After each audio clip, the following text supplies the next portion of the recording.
할렐루야. 찬양대 주악에 맞춰 묵상 기도 드리심으로 주일 2부 예배를 하나님 앞에 드리겠습니다.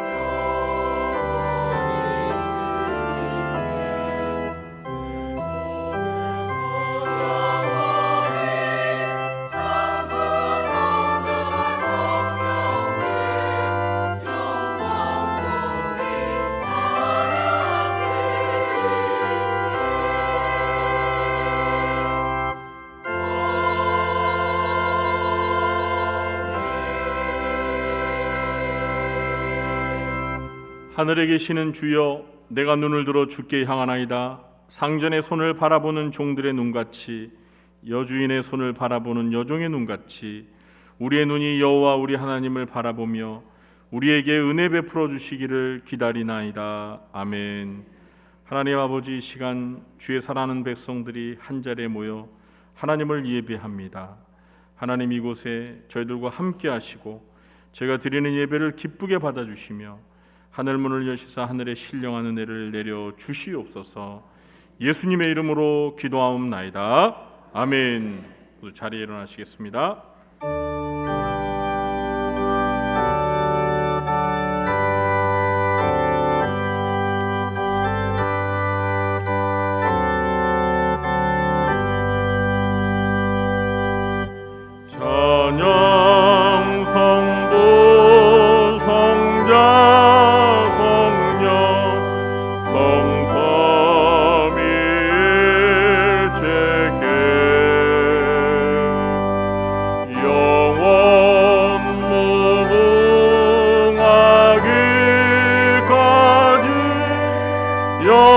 영광을 돌리세. 영광을 돌리세.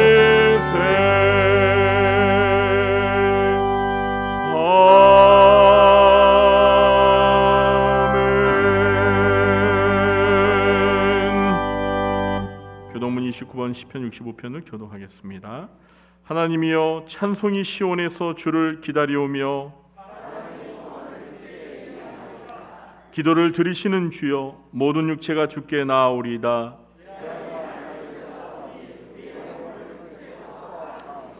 주께서 택하시고 가까이 오게 하사 우리가 주의 집 곧 주의 성전의 아름다움으로 만족하리이다. 하나님의 강에 물이 가득하게 하시고 초장은 양떼로 옷 입었고 골짜기는 곡식으로 덮였음에 그들이 다 즐거이 외치고 또 노래하나이다. 아멘.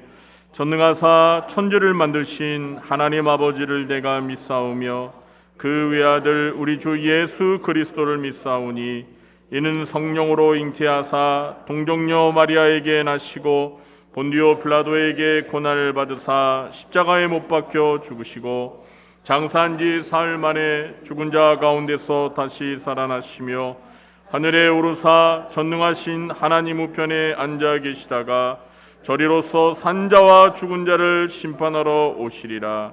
성령을 믿사오며 거룩한 공예와 성도가 서로 교통하는 것과 죄를 사하여 주시는 것과 몸이 다시 사는 것과 영원히 사는 것을 믿사옵나이다. 아멘. 또 자리에 앉으시겠습니다.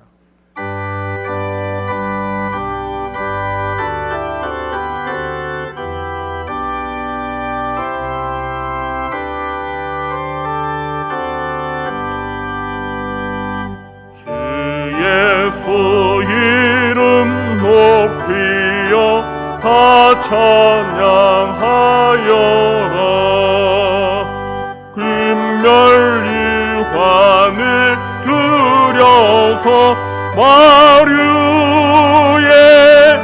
주 찬양. 금멸리환을 들여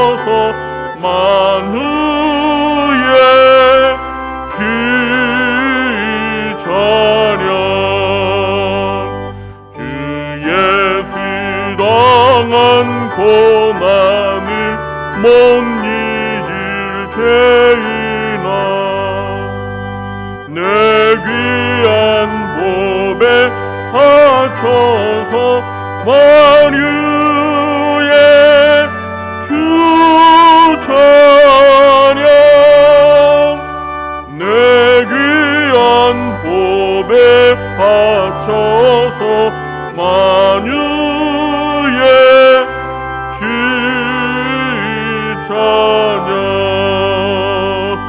이 지구 위에 거하는 온 세상 사람들,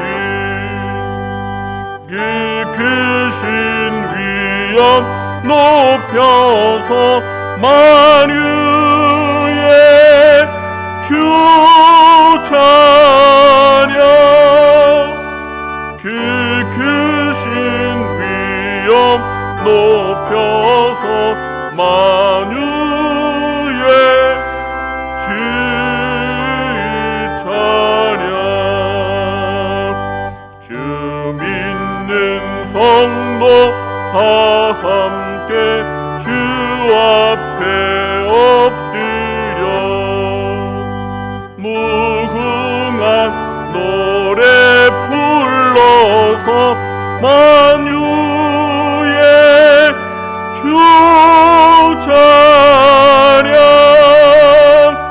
무궁한 노래 불러서 만유의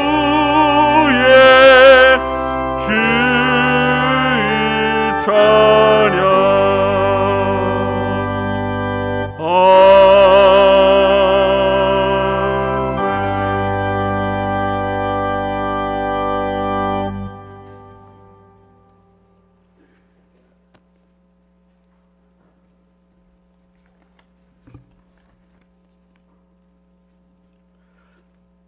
거룩하시고 사랑이 많으신 여호와 하나님 아버지, 은혜와 사랑에 감사드리옵나이다. 만세전에 우리를 택하여 주의 자녀 삼으시고 오늘도 복되고 거룩한 주의 날을 맞이하여 주의 전에 나와 몸과 마음과 정성을 다하여 주님 앞에 예배와 경배를 드리오니 주님 기뻐 받아 주시옵고 홀로 영광 받아 주시옵소서. 이 시간 무엇보다도 택함받은 주의 자녀들, 주님 주신 이 땅을 살면서 내 마음대로 내 뜻대로 살면서 알게 모르게 죄 지은 것들이 너무나 많이 있사옵나이다. 이 시간 자복하고 회개하오니 용서의 하나님, 우리의 죄를 용서하여 주시옵소서. 사랑의 주님, 이 시간 주의 자녀들이 머리 숙여 애절한 마음으로, 간절한 마음으로, 목마른 사슴이 시냇물을 찾듯 갈급한 심정으로 부르짖고 간구하는 우리의 기도를 들어 응답하여 주시옵기를 원하옵나이다. 그러므로 우리를 아프게 하는 병마들은 떠나가게 하시옵고 세상일에 매여 우리를 근심케 하는 얽히고 설킨 모든 사슬이 끊어지고 풀어져서 모든 문제가 해결받고 응답받는 귀하고 복된 이 시간이 되게 하여 주시옵소서. 살아계신 주님, 세상은 날로 강팍해져가고 혼란 속에 빠져들고 있사옵나이다. 이상기온으로 전에는 경험해보지 못한 자연재해가 우리를 힘들게 하며 인간들의 탐욕으로 인하여 전쟁으로 많은 생명들이 죽어가고 세계 경제 질서가 무너져 우리의 삶도 힘들어지고 앞날을 예측하기가 매우 힘든 지경에 이른 지금, 이 모든 것을 볼 때 진정 주의 재림의 날이 가까이 오고 있음이 아니겠는지요. 이러한 때에 택함받은 중앙의 모든 자녀들 더욱 주님만을 바라보며 십자가만을 붙들게 하사 한 영혼도 실족하는 영혼이 없도록 은혜 허락하여 주시옵소서. 살아계신 주님, 이제 주의 몸된 교회를 위하여 기도드리옵나이다. 이곳에 주님의 뜻이 있어 주의 몸된 교회를 세우시고 지금까지 지켜주셨나이다. 이제 우리 중앙교회가 이 말세지말에 진정 주님 주신 사명을 감당하는 그런 교회가 되게 하여 주시옵소서. 모든 지체들이 말씀으로 양육받게 하시옵고 봉사하고 헌신하며 섬김으로 주님으로부터 잘했다 칭찬받는 그런 교회가 되게 하여 주시옵소서. 어느덧 한 해를 마감할 때가 다가오고 있사옵나이다. 교회적으로 새로운 교역자들의 이동과 거리두기 완화로 예배와 모든 기관들을 정상화하려고 하고 있사옵나이다. 계획하고 뜻한 대로 이루어질 수 있도록 은혜 베풀어 주시옵소서. 이 모든 것들을 주관하시는 당회장 목사님에게 능력과 은혜를 더하여 주셔서 모든 것을 결정하고 이끌어가는데 조금도 부족함이 없도록 온전케 하여 주시옵기를 간절히 기도드리옵나이다. 이제 말씀 증거하시는 사자 목사님 성령으로 사로잡아 주시옵고 권능으로 붙들어 주셔서 그 말씀이 우리가 부르짖고 간구하는 기도의 응답이 되게 하시옵고 우리의 심령을 변화시키는 귀한 말씀 되게 하여 주시옵소서. 주의 일을 감당함에 조금도 피곤치도 곤비치도 않도록 은혜 허락하여 주셔서 언제나 강건한 모습으로 우리를 선하고 의로운 길로 인도하시는 능력의 사자 목사님 될 수 있도록 지켜주시옵기를 간절히 바라옵고 원하옵나이다. 만군의 여호와여, 지금 이 순간에도 이름 없이 빛도 없이 의롭고 선한 일을 감당하는 이 땅의 모든 주의 종들과 선교사들에게 능력에 능력을 더하여 주셔서 저들이 발길 닿는 곳마다 주의 나라가 임하게 하시옵고 저들로 인하여 주의 재림의 날이 앞당겨지는 놀라운 역사가 있게 하여 주시옵소서. 이 예배를 위하여 찬양으로 영광 돌리는 할렐루야 성가대 지휘자와 반주자를 비롯한 모든 대원들과 차량으로 안내로 또 교사로 또한 은밀한 곳에서 알게 모르게 봉사하고 헌신하는 주의 자녀들 위해 주님 같이하여 주셔서 저들의 상급을 하늘에 쌓아 주셨고 이 땅의 삶도 복되고 아름다운 삶이 될 수 있도록 은혜 허락하여 주시옵소서. 일일이 구하지 못한 모든 것까지도 주께서 간섭하시고 주관하여 온전케 하여 주실 줄 믿사옵고 감사드리오며 살아계신 우리 주 예수 그리스도의 이름으로 간절히 기도드리옵나이다. 아멘.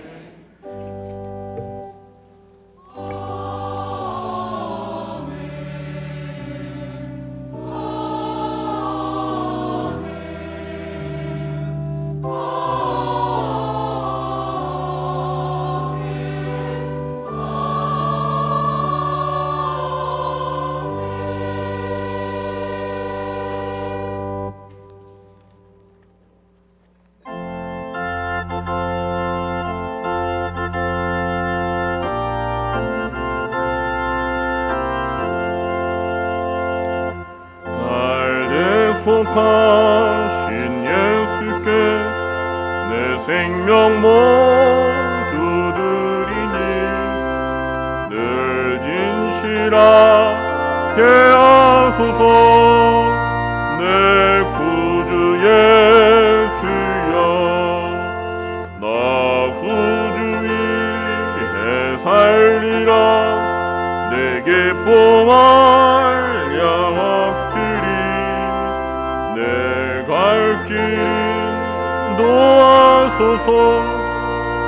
내 구주 예수여, 날 구원하신 예수를 일평생 의지하오니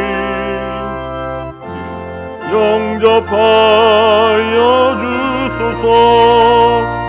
내 구주 예수여, 나 구주 위에 살리라. 내 기쁨할 양 없으리. 내 갈 길이 도와소서.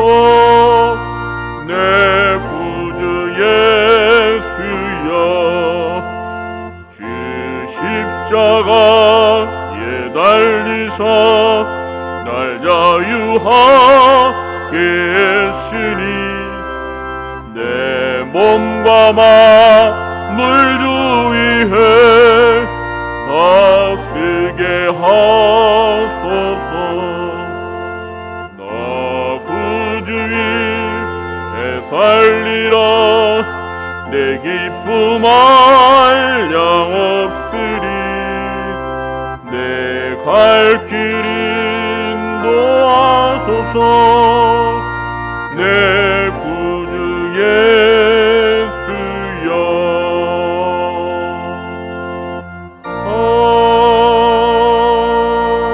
아멘. 교회 소식을 전하도록 하겠습니다.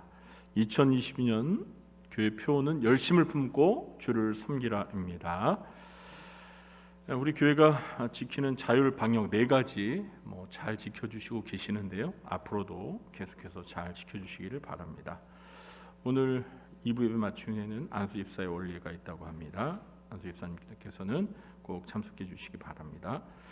오늘 저녁 예배는 마르다의 헌신 예배로 드리겠습니다. 지난 주일에는 마리아 전도의 헌신 예배로 드렸는데요.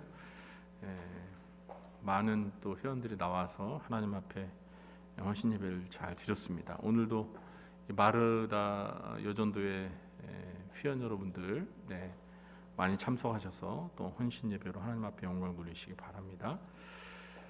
학습 세례 교육 일정이 주보에 나와 있습니다. 교육 일정에 잘 참여하셔서 교육을 받아주시고 11월 셋째 주에 있을 학습 세례식 성례식에 참여해 주시기 바랍니다. 담임 목사 상담을 통해 삶과 신앙을 회복하길 원하시는 우리 성도님들은 신청서를 작성하셔서 황보영준 전사님에게 접수하시면 상담을 받으실 수 있습니다. 이제 기간이 얼마 안 남았습니다. 물론 이제 이 9월, 10월 기간 지나도 또 상담을 언제든지 성도님들이 원하시면 받으실 수 있습니다. 한나회 야유회가 이번 주 토요일이죠. 10월 29일 토요일 오전 9시에 교회에서 출발해서 목적지가 경기도 연천입니다. 요즘 이제 단풍도 서서히 들고 가을이 무르익어 가는데 야유회 가시기에 참 좋은 그런 계절입니다. 우리 한나여전도 회원분들 되도록이면 빠짐없이 다 가셔서 모처럼 하나님이 창조하신 자연 속에서 그 아름다운 자연을 바라보면서 성도 간의 아름다운 교제를 나누시기를 바랍니다. 10월 추천도서 진짜 기독교라는 이 책 굉장히 많이 지금 팔리고 있는데요. 아직도 구매하지 못하신 분들은 오늘 1층 행정실에 가셔서 꼭 구매하시기 바라고요. 읽고 은혜 받으시고 참 좋다 생각하시면 한 권 더 구입하셔서 또 선물하셔도 좋을 것 같습니다. 매일 성경 11월 12호로가 준비되어 있습니다. 1층 행정실에서 권당 1,000원에 구입하실 수 있습니다. 교우동정란에 보시면 우리 지난주에 등록하신 새가족 성도님이 계신데요. 2층 새가족 게시판에 보시면 얼굴을 확인하실 수 있습니다. 교회에서 우리 새가족분들 보시면 우리 기존 성도님들께서 반갑게 다가가셔서 먼저 맞아주시기 바랍니다. 주보에 보면 우리 김도환 집사님과 호순옥 성도님이 병원에 입원해 계십니다. 특별히 우리 김도환 집사님께서 지금 좀 위중하신데요.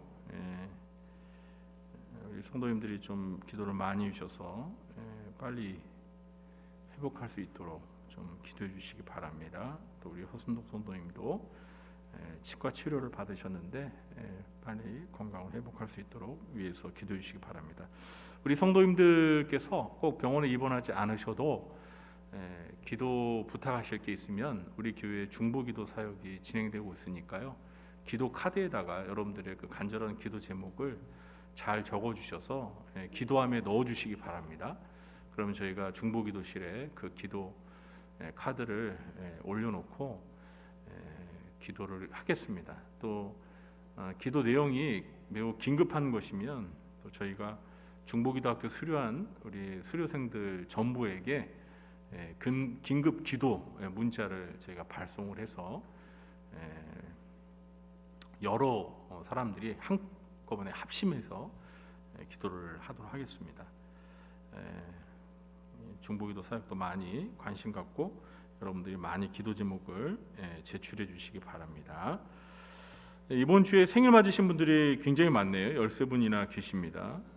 진심으로 축하드립니다. 이렇게 좋은 가을의 계절에 태어나셔서 얼마나 좋으십니까?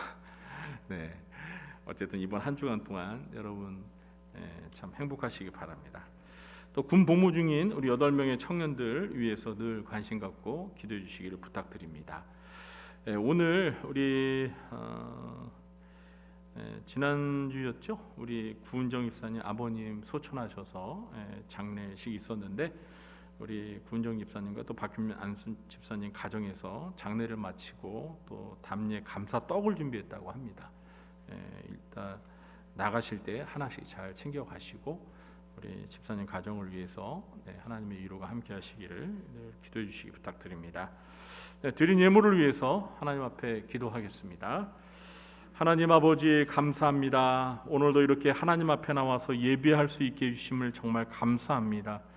하나님께서 저희들에게 베풀어 주신 그 은혜와 사랑과 축복은 언제나 변함이 없고 한결같고 또 저희들 너무나 크기에 하나님 앞에 평생을 감사드리며 하나님 앞에 저희들 드릴 것 비록 부족하나 저희들의 마음을 드리고 또 시간을 드리고 또 물질을 하나님 앞에 바칩니다.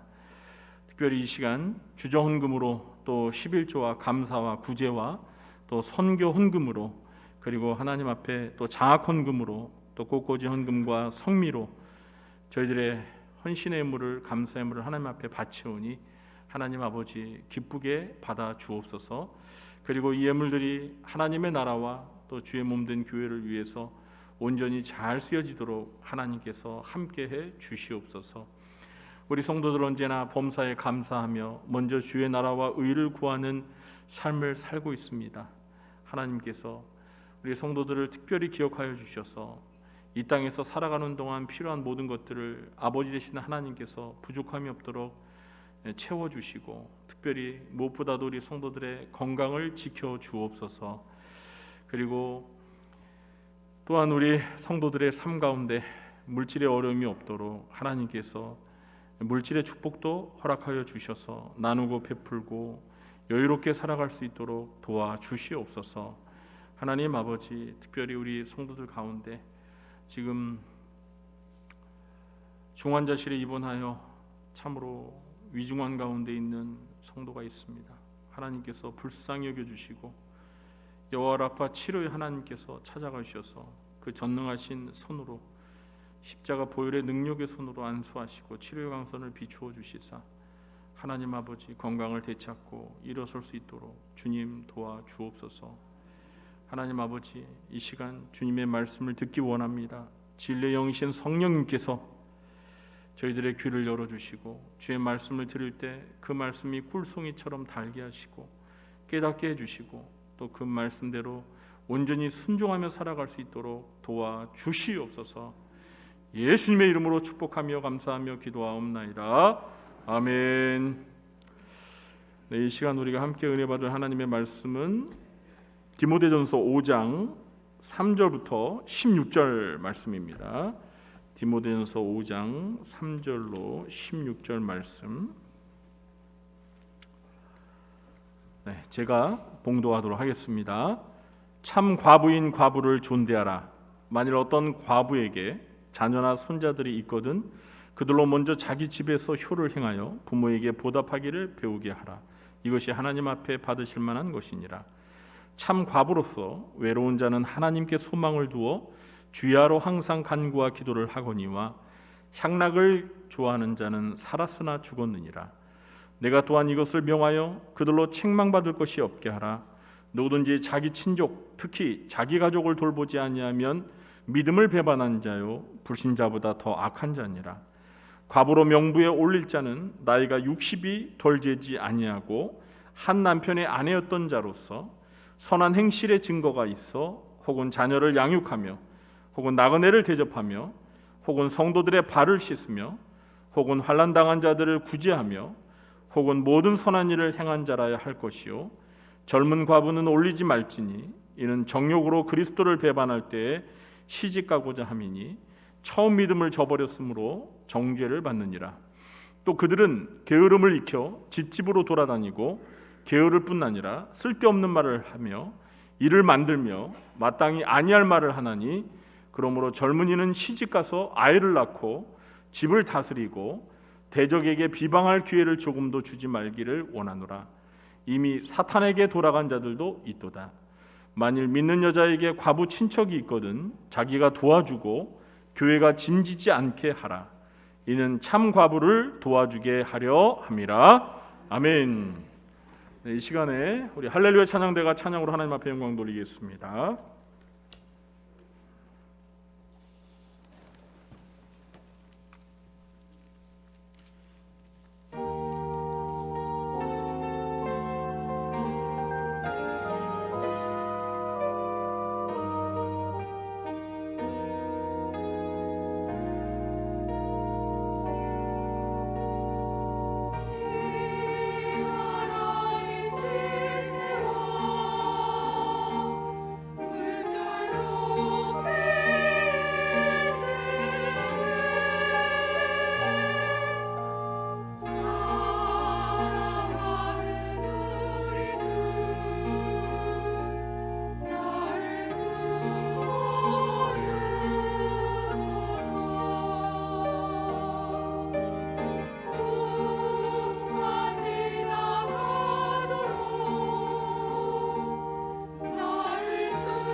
아멘. 네, 오늘도 일부에 참석하신 모든 성도님들에게 하나님 아버지께서 은혜와 평강의 축복을 베풀어 주시길 예수님의 이름으로 축원합니다. 네, 우리 함께 예배하신 성도님들과 마주 보면서 반갑게 인사 나누시겠습니다.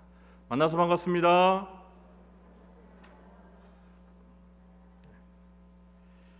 만나서 반갑습니다. 네. 오늘은 성경 퀴즈로 설교를 시작하겠습니다.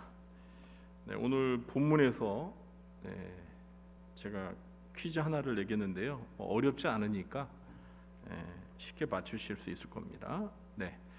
오늘 본문에서 가장 많이 등장하는 단어가 하나 있는데 그게 뭘까요? 네? 크게 한번 외쳐보세요. 예? 잘 안 들립니다. 제가 좀 귀가 먹어요. 네. 과부. 네, 딩동댕동입니다. 딩동댕동. 네, 과부입니다. 오늘 본문에 이 과부라는 단어가 모두 8번이나 사용되고 있습니다. 과부는 남편이 죽어서 혼자 사는 여인을 가리킵니다.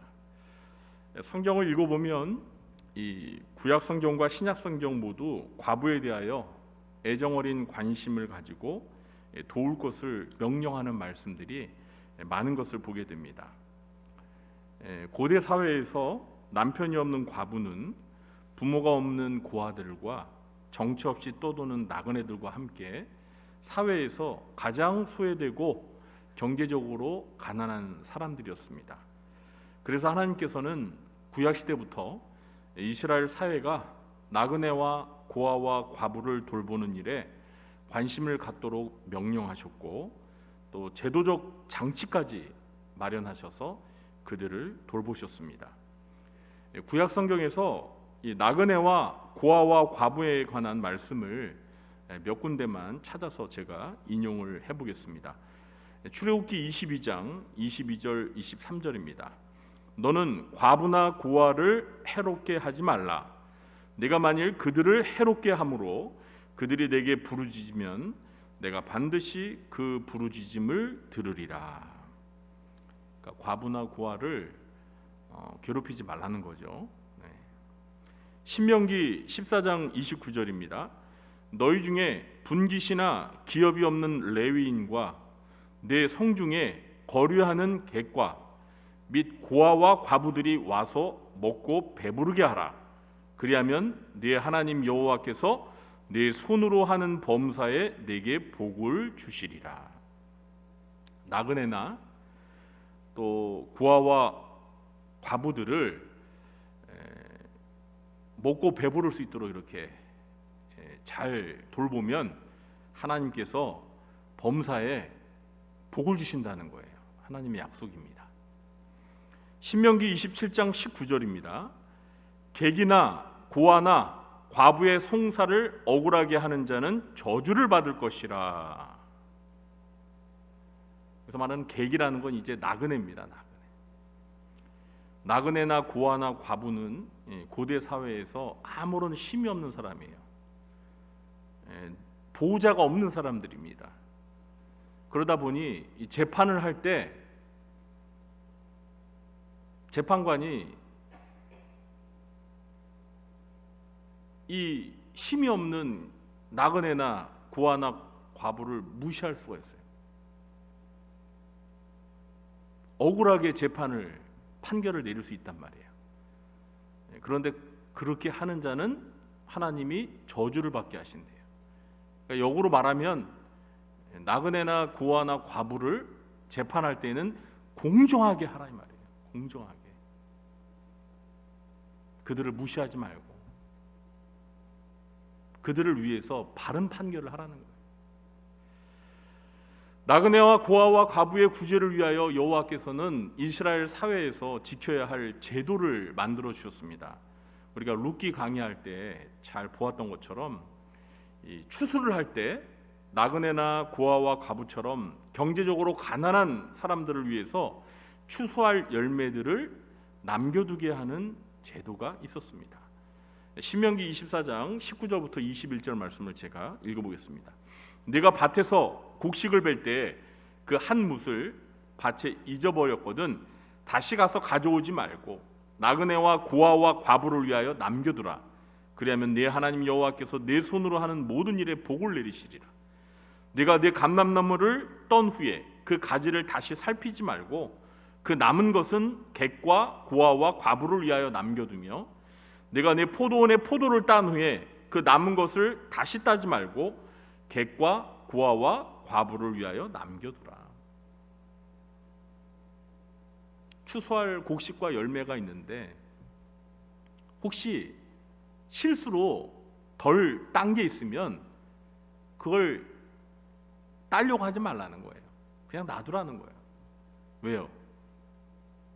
나그네나 고아나 과부들이 그거를 먹을 수 있도록 배려하는 겁니다. 추수할 때도 이렇게 곡식단을 나소로 이렇게 베다가 그거를 다 걷어들이지 못하고 이 바닥에 떨어진 게 있잖아요. 그러면 그걸 그냥 내버려 두라는 거예요. 나그네나 고아나 과부들이 그걸 주워다가 이제 곡식으로 할 수 있도록 하나님께서 이렇게 세심하게 배려를 하셨어요. 구약 성경은 시편 68편 5절에서 그의 거룩한 처소에 계신 하나님은 고아의 아버지시며 과부의 재판장이시라고 말씀하고 있습니다. 그러니까 하나님께서 얼마나 고대 사회에 그 소외되고 사회적인 약자고 또 가난한 이 고아와 과부를 얼마나 사랑하시는지 알 수 있는 말씀이죠. 이렇게 구약 시대부터 사회적으로 소외되고 가난한 계층인 나그네와 고아와 과부를 돌보도록 하는 전통은 신약 시대까지 이어졌습니다. 야고보서 1장 27절에서는 고아와 과부를 돌보는 것을 경건의 중요한 실천 덕목으로 강조하고 있습니다. 하나님 아버지 앞에서 정결하고 더러움이 없는 경건은 곧 고아와 과부를 그 환난 중에 돌보고 또 자기를 지켜 세속에 물들지 아니하는 그것이니라. 특히 초대교회는 일찍부터 과부에 대해 경제적으로 돕는 구제 제도를 실천해 왔습니다. 사도행전 6장을 보면 초대 예루살렘 교회가 7명의 안수 집사를 두게 된 직접적인 배경을 소개하는데 과부들을 구제하는 일을 맡아보도록 하기 위해서 7명의 안수 집사를 세웠습니다. 사도행전 6장 1절부터 4절 말씀입니다. 제가 읽어보겠습니다. 그때 제자가 더 많아졌는데 헬라파 유대인들이 자기의 과부들이 매일의 구제에 빠짐으로 히브리파 사람을 원망하니 12사도가 모든 제자를 불러 이르되 우리가 하나님의 말씀을 제쳐놓고 접대를 일삼는 것이 마땅하지 아니하니 형제들아 너희 가운데서 성령과 지혜가 충만하여 칭찬받는 사람 7을 택하라. 우리가 이 일을 그들에게 맡기고 우리는 오로지 기도하는 일과 말씀 사역에 힘쓰리라. 예루살렘 교회는 매일 날마다 과부들을 구제했습니다. 이렇게 초대교회 안에 과부들을 경제적으로 도와주는 구제 제도가 있었다는 사실을 오늘 본문을 통해서도 확인할 수 있습니다. 또한 우리는 이 초대교회 안에 과부를 돕는 구제 사역이 분명한 원칙과 기준에 의해서 시행됐다는 사실도 발견하게 됩니다. 초대교회는 이 과부라고 해서 무조건 다 경제적으로 도와주었던 것은 아니었습니다. 오늘 본문을 보면 참 과부의 자격 조건을 갖춘 과부들만 교회가 이 명부를 작성해서 체계적으로 관리하며 도와주었던 것을 알 수 있습니다. 교회가 감당해야 할 중요한 사역들이 여러 가지가 있습니다.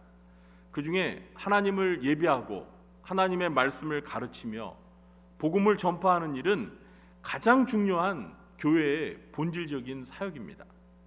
그런데 이런 사역과 함께 교회 안에서 성도들끼리 서로 사랑하고 교제하며 형제 사랑, 이웃 사랑을 실천하는 중요한 사역이 바로 구제입니다.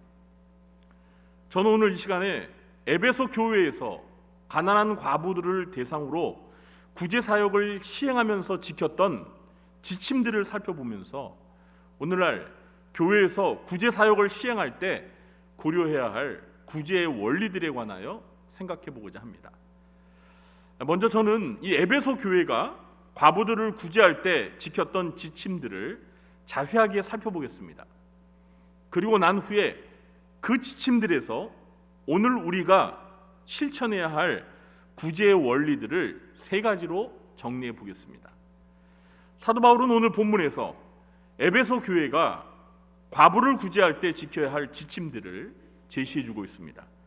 바울은 에베소 교회가 구제해야 할 과부를 가리켜 참 과부라고 부릅니다. 교회는 모든 과부들을 다 구제했던 건 아니었습니다. 교회가 세운 기준에 해당하는 참 과부만을 구제했습니다. 바울이 제시하는 참 과부의 기준은 여러 가지입니다. 제가 바울이 제시한 기준들을 좀 종합해서 정리해 보았습니다. 편의상 언급된 순서대로 정리하지는 않았는데요. 세 가지로 좀 정리했습니다. 첫째, 참 과부의 명부에 올릴 자의 나이는 60세 이상이어야 하며 젊은 과부는 명부에 올리지 말아야 합니다. 여러분, 9절에 보면 과부로 명부에 올릴 자는 나이가 60이 덜 되지 아니하고 라고 기록하고 있죠. 여기에서 명부는 이름이나 주소 등 신상을 적어놓는 장부를 가리킵니다. 이것을 보면 초대교회가 구제할 과부들을 선정하고 그 명부를 작성해서 체계적으로 관리하며 구제한 것을 알 수 있습니다. 참 과부의 명부에 올릴 자의 나이가 60이 덜 되지 아니했다는 것은 60세 이상이어야 한다는 것입니다. 바울이 왜 60세 이상으로 이 나이를 제한했는지 그 이유는 알 수 없습니다. 그런데 60세 이상의 나이는요, 당시에 결코 적은 나이가 아니었습니다. 왜냐하면 학자들의 연구에 따르면 바울이 생존하던 당시, 그러니까 로마 제국 당시의 사람들의 평균 수명은 대략 40세 정도였어요. 여러분, 오늘날 우리가 살고 있는 이 시대 평균 수명이 몇 살이에요? 남자는 한 70 몇 세죠? 76세에서 한 78세 정도 되나요? 근데 이제 여자가 남자보다 좀 평균 수명이 더 높죠. 아마 한 82세, 83세, 84세까지 될 거예요. 이제 앞으로는 100세 시대라고 또 말하니까 더 오래 장수하겠죠. 그런데 로마 시대 때는요, 평균 수명이 몇 세라고요? 40세 미만. 학자들마다 조금씩 다르는데 제가 본 자료에 따르면 그냥 남녀 평균 한 40세 정도로 보면 될 것 같아요. 원래는 남자들은 45세에서 47세. 근데 여자들은 제가 그 자료가 믿어지지가 않아서 사실 여러분들한테 말씀드리면서도 여자들은요 20세에서 30세였대요. 그러니까 남자들이 옛날에는 더 오래 산 거예요. 근데 여자들은 수명이 훨씬 더 짧았어요. 아마 그 이유는 아이를 낳는 과정 중에 아마 당시에는 이제 이 의술이 발달하지 못했으니까 아마 아이를 낳는 과정 중에 세균에 감염될 수도 있고 그런 있지 않았을까, 그냥 제 나름의 추측인데 어쨌든 간에 남녀 평균 수명이 한 40살 정도였어요. 물론 여러분, 평균 수명이 40살이라는 거는 그 로마 제국 당시 사도 바울이 살던 당시에 모든 사람들이 40살까지만 살았다는 얘기는 아니죠. 평균 수명이니까 40살보다 더 사는 사람들도 있습니다. 그리고 어떤 사람들은 40살보다 턱없이 적게 사는 사람도 있어요. 그죠? 근데 그걸 이렇게 평균을 내면 한 40살 정도 된다는 거예요. 사실 여러분, 사도 요한 같은 경우는 거의 100세 가까이 살았어요. 그러니까 남들보다 거의 뭐 한 2.5배 더 많이 산 거죠.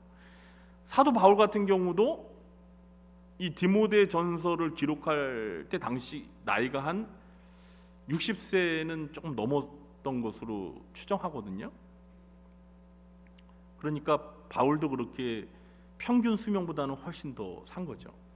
그런데 어찌 됐든지 간에 사도 바울 당시 로마 제국의 그 사람들의 평균 수명이 40살이었다는 거는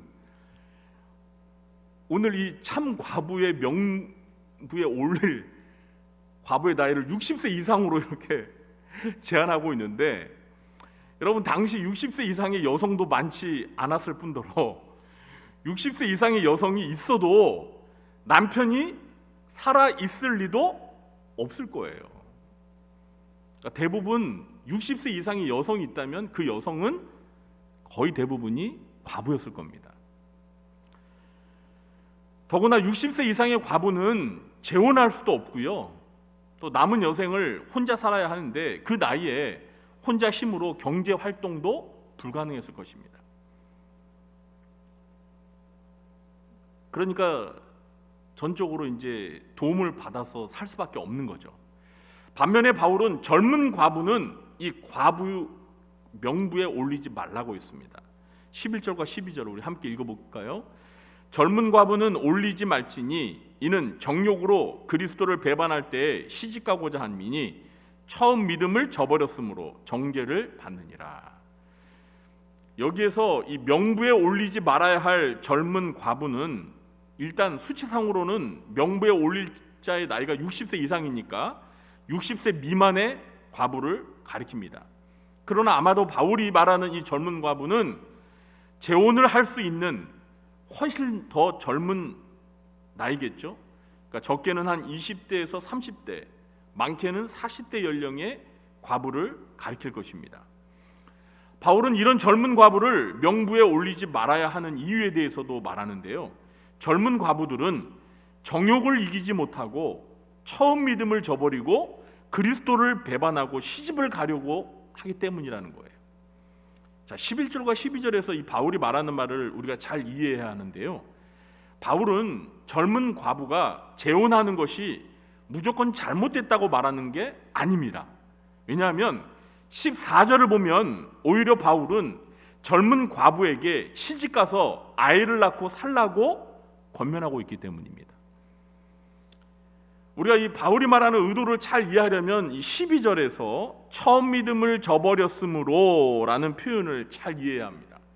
여기서 처음 믿음은 처음 서약으로 번역할 수도 있어요.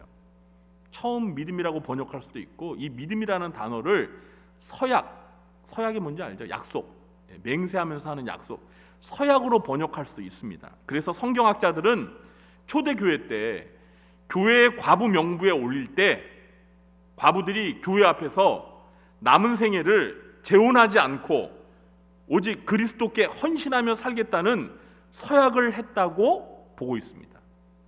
그런데 이 젊은 과부들 중에서 서약을 해놓고서 정욕을 이기지 못하고 얼마 못 가서 기독교 신앙을 버리고 믿지 않는 남자와 재혼하여 교회를 떠나는 일들이 종종 발생한 것입니다. 이런 일들이 자주 발생하자 바울은 아예 이런 폐단을 없애고자 젊은 과부들은 참 과부 명단에 올리지 말고 재혼이 거의 불가능한 60세 이상으로 제한하는 것입니다. 이제 좀 이해가 되십니까? 둘째, 부양할 가족이나 친척이 있는 과부는 구제 대상에서 제외되었습니다. 4절 말씀 우리 함께 읽어보겠습니다. 만일 어떤 과부에게 자녀나 손자들이 있거든 그들로 먼저 자기 집에서 효를 행하여 부모에게 보답하기를 배우게 하라. 이것이 하나님 앞에 받으실 만한 것이니라. 바울은 과부에게 부양할 자녀나 손자들이 있거든 그들이 자기 집에서 그 과부에게 효도하며 부양하도록 해야 한다고 말합니다. 이렇게 부모에게 효를 행하는 것이 하나님 앞에 받으실 만한 것이라고 말합니다. 그러면서 사도 바울은 8절에서 누구든지 자기 친족, 특히 자기 가족을 돌보지 아니하면 믿음을 배반한 자요 불신자보다 더 악한 자니라고 말했습니다. 그러니까 부양할 가족이 있는데도 과부를 돌보지 않으면 그 신자들은 믿음을 배반한 자들이고 불신자보다 더 악한 자라고 책망하는 것입니다. 그러니까 바꿔 말하면 뭐예요? 과부에게 그 과부를 부양할 자식이나 손자들이 있으면 어떻게 하라는 거예요? 그 과부를 잘 부양하라는 거예요. 16절도 읽어보겠습니다. 만일 믿는 여자에게 과부 친척이 있거든 자기가 도와주고 교회가 짐지지 않게 하라. 이는 참 과부를 도와주게 하려 함이라. 자, 부양할 믿는 가족이나 친척이 있으면 그들이 과부를 경제적으로 도와주어서 교회가 짐을 지지 않게 하고 교회는 오직 부양할 가족이 없는 참 과부를 도와주어야 한다는 거예요. 이해가 되시죠? 셋째, 가정과 교회에서 모범적인 삶을 산 과부여야 합니다. 5절과 6절 말씀 함께 읽어보겠습니다. 참 과부로서 외로운 자는 하나님께 소망을 두어 주야로 항상 간구와 기도를 하거니와 향락을 좋아하는 자는 살았으나 죽었느니라. 교회가 구제해야 할 참 과부는 향락을 좋아하지 않고 비록 외롭지만 오직 하나님께 소망을 두고 주야로 항상 간구와 기도를 하는 자라야 한다는 거예요. 그리고 9절과 10절 말씀도 함께 읽어보겠습니다. 과부로 명부에 올릴 자는 나이가 60이 덜 되지 아니하고 한 남편의 아내였던 자로서 선한 행실의 증거가 있어 혹은 자녀를 양육하며 혹은 나그네를 대접하며 혹은 성도들의 발을 씻으며 혹은 환난 당한 자들을 구제하며 혹은 모든 선한 일을 행한 자라야 할 것이요. 참 과부는 가정생활이나 교회생활에서 도덕적으로 윤리적으로 모든 면에서 모범적이었던 자라야 한다는 거예요. 반면에 젊은 과부들 중에는 아까 살펴본 것처럼 서약을 하고선 정욕을 이기지 못하고 시집가기 위해 믿음을 배반하는 경우도 있었고요. 13절에서처럼 교회가 경제적으로 지원을 해주니까 게으름을 피우면서 집집마다 돌아다니면서 쓸데없는 말이나 하고 해서는 안 되는 말을 하면서 문제를 일으키는 경우가 많았습니다. 그러니까 처음에는요, 초대교회가 이 젊은 과부들도 경제적으로 도와주었던 것 같아요. 근데 젊은 과부들은 아까 말씀드린 것처럼 믿음을 배반하고 믿지 않는 자들과 결혼해서 교회를 떠나는 경우도 있고, 그리고 게으름을 피우면서 성도들의 집집마다 돌아다니며 쓸데없는 말을 하면서 자꾸 문제를 일으키는 그런 일들이 많았던 거예요. 이렇게 신앙적으로 모범이 전혀 안 되는 젊은 과부들을 왜 교회가 도와줘야 하느냐며 교회 안에서 불만이 제기되었던 것 같습니다. 그래서 젊은 과부는 참 과부 명부에 올리지 못하게 한 것입니다. 사도 바울은 이렇게 문제를 일으킬 바에야 차라리 젊은 과부들에게 시집가서 아이를 낳고 집안 살림을 잘 꾸리며 살아서 교회를 대적하는 자들에게 비방거리를 제공하지 말라고 권면합니다. 그러니까 젊은 과부들에게 그렇게 교회 안에서 문제를 일으키면서 게으름 피우고 또 혼자 살면서 외로워가지고 그 정욕을 이기지 못하고 믿지 않는 남자들이랑 결혼해가지고 그리스도를 배반하고 교회를 떠나려느니 차라리 믿는 사람이랑 재혼을 하라는 거예요. 그래서 아기도 낳고 집안 살림살이도 잘하면서 그렇게 가정을 잘 꾸려가면 적어도 당시에 기독교인들을 비판하는, 대적하는 사람들에게 비방거리는 안 되잖아요. 근데 이런 젊은 가부들이 자꾸 문제를 일으키니까 교회 안 다니는 당시에 불신자들이 교회를 막 비방하는 거예요. 교회는 돈이 많이 남아 돌아가가지고 저런 젊은 과부들을 돕냐 하면서 문제가 자꾸 발생하니까 아예 젊은 과부들은 차라리 재혼을 해라, 일찌감치. 그리고 60세 이상의 참 과부들만 교회가 돌봐라, 이렇게 어떤 기준을 제시해 준 거예요.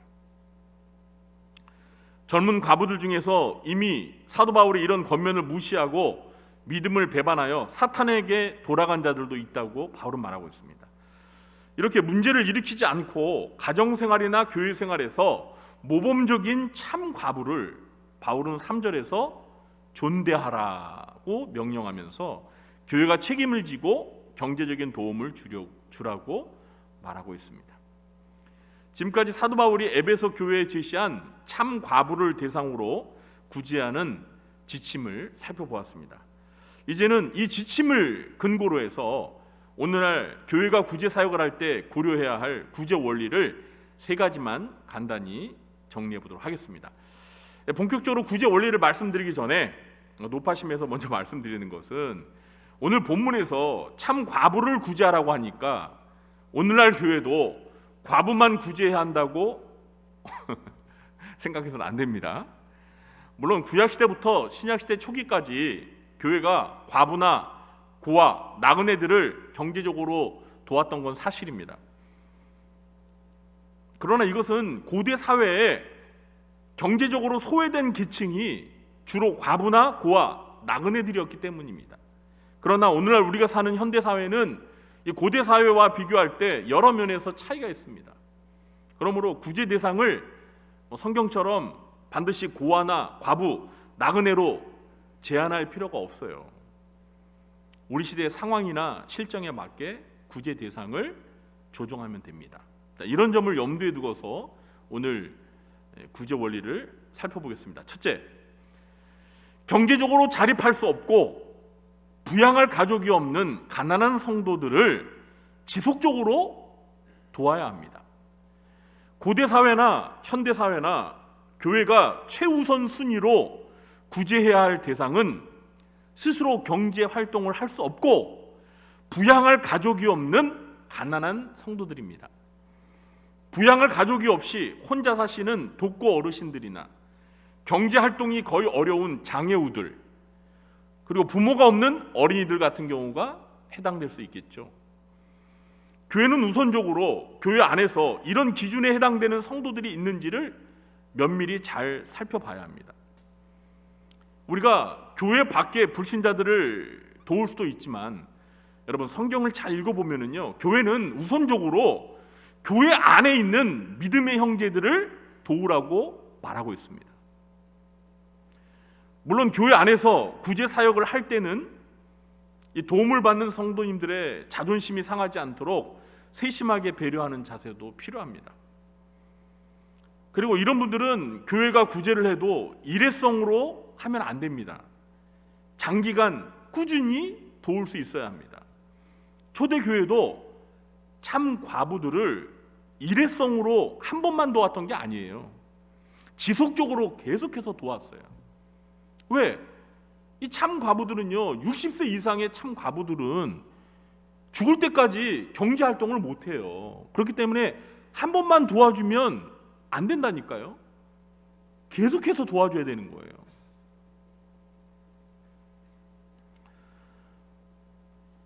물론 교회가 혼자서 이 책임을 다 감당할 수는 없습니다.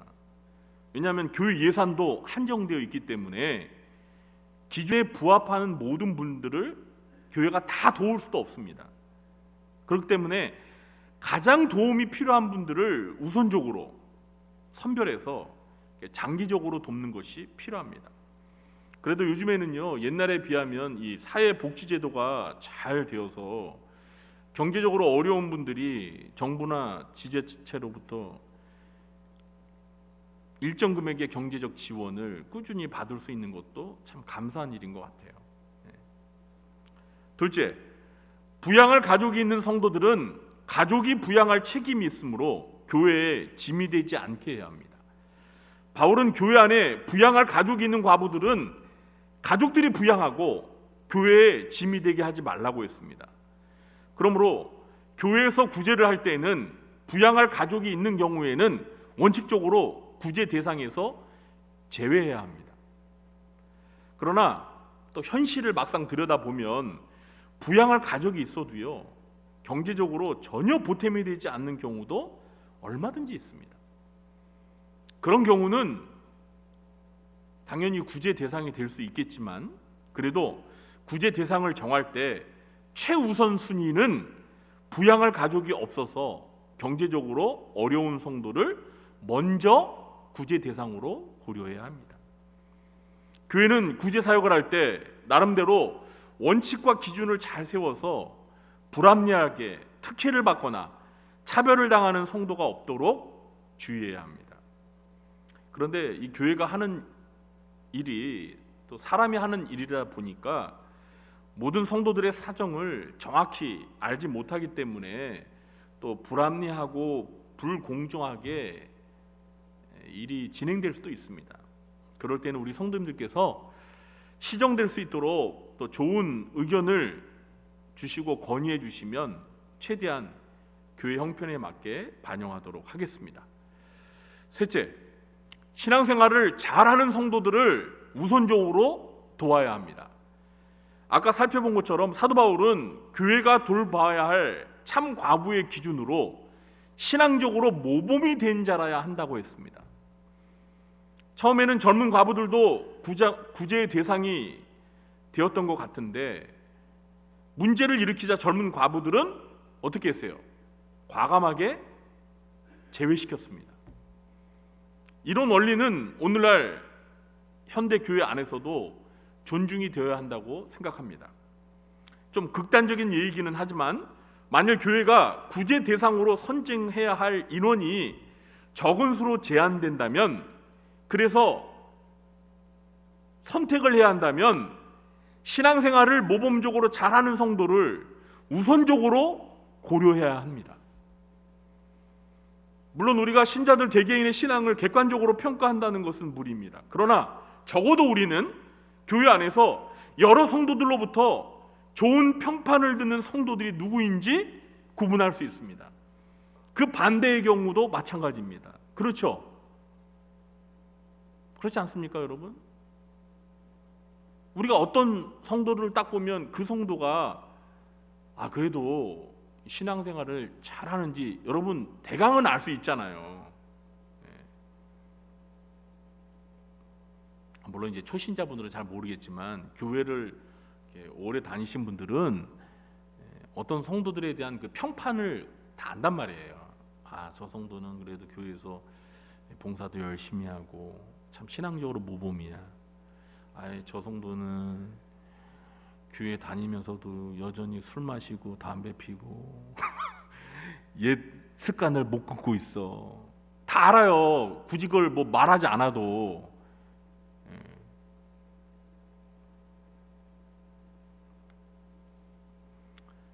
여러분, 만일 신앙적으로 모범이 되는 신자가 제외되고 구제의 대상에서 제외되고 전혀 신앙의 본이 되지 못한 신자가 구제 대상으로 선정이 된다면 교회 안에서 원망의 소리가 자자할 거예요. 그렇지 않습니까? 교회는 이런 점들을 심사숙고해서 결정해가지고 원망을 최소한 줄여야 합니다. 이런 세 가지 기준 말고도 더 고려해야 할 세부적인 것들이 더 있을 수 있을 것입니다. 그러나 오늘은 바울이 제시하는 이 지침을 근거로 세 가지 중요한 원리들만 중심으로 살펴보았습니다. 앞으로 우리 교회도 이런 성경적인 원리들이 구제 사역에 잘 반영되어서 시행되도록 최대한 노력을 하겠습니다. 이제 말씀을 맺겠습니다. 오늘은 디모데전서의 말씀을 통해 교회에서 경제적으로 어려운 성도들을 돕는 구제사역의 원리에 대해서 살펴보았습니다. 그런데 아무리 좋은 일도 상대방을 사랑하고 배려하는 마음이 결여되면 도리어 상대방에게 상처가 되는 경우가 있는 것 같습니다. 이 교회에서 구제사역이 그런 것 같습니다.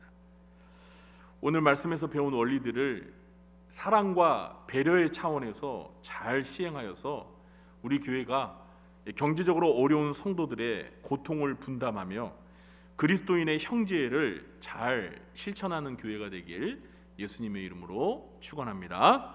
기도하겠습니다. 하나님 아버지, 오늘 디모데전서의 말씀을 통해서 에베소 교회 성도들이 경제적으로 어려운 참 과부들을 어떤 원칙과 기준으로 그들을 도왔는지 자세히 살펴보았습니다.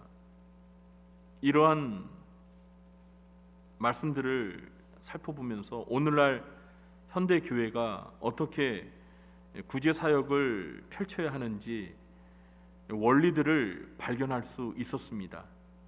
하나님 아버지, 우리 구리중앙교회도 오늘 배운 이 구제 원리들을 잘 적용하고 실천하여서 우리가 교회 안에 있는 여러 어려운 성도들을 그리스도의 사랑으로 잘 섬기고 도우며 함께 아름다운 사랑의 공동체를 이루어갈 수 있도록 도와주시옵소서. 이 좋은 일들을 감당하면서 시험에 들지 않도록 하나님께서 함께 주옵소서. 부족함이 있다면 저희들이 더욱더 개선하여서 더 나은 방법을 찾을 수 있는 지혜도 허락해 주옵소서. 예수님의 이름으로 기도하옵나이다. 아멘. 모두 자리에 일어나셔서 찬송가 218장 찬양하고 축도의 예배를 마치겠습니다.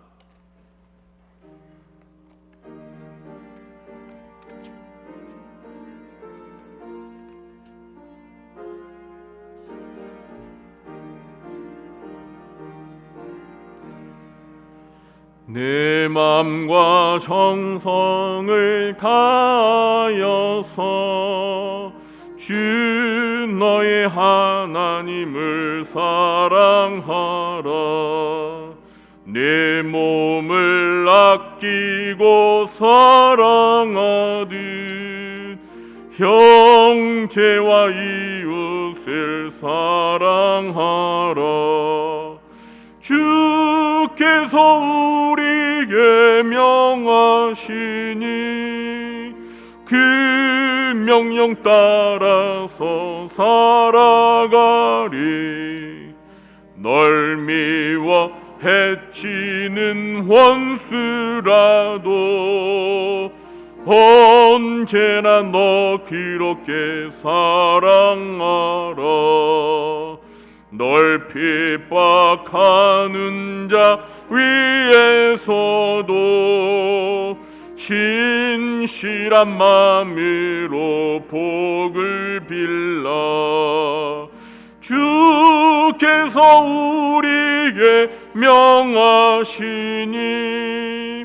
그 명령 따라서 살아가리.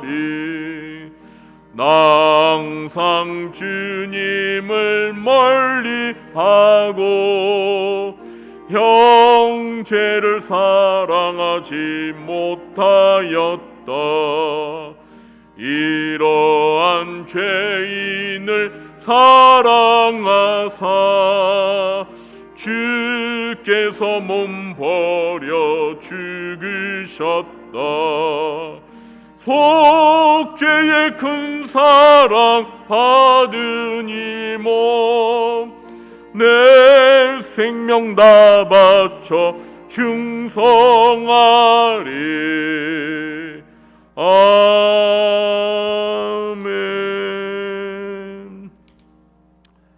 지금은 우리 구주 예수 그리스도의 무한하신 은혜와 하나님 아버지의 극진하신 사랑과 부에서 성령님의 교통하심이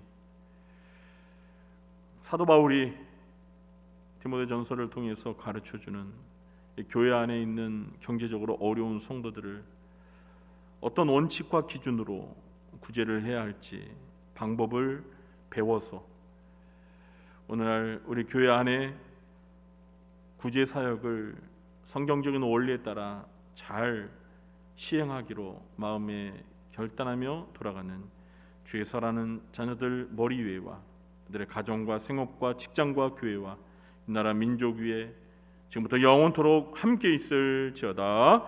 아멘.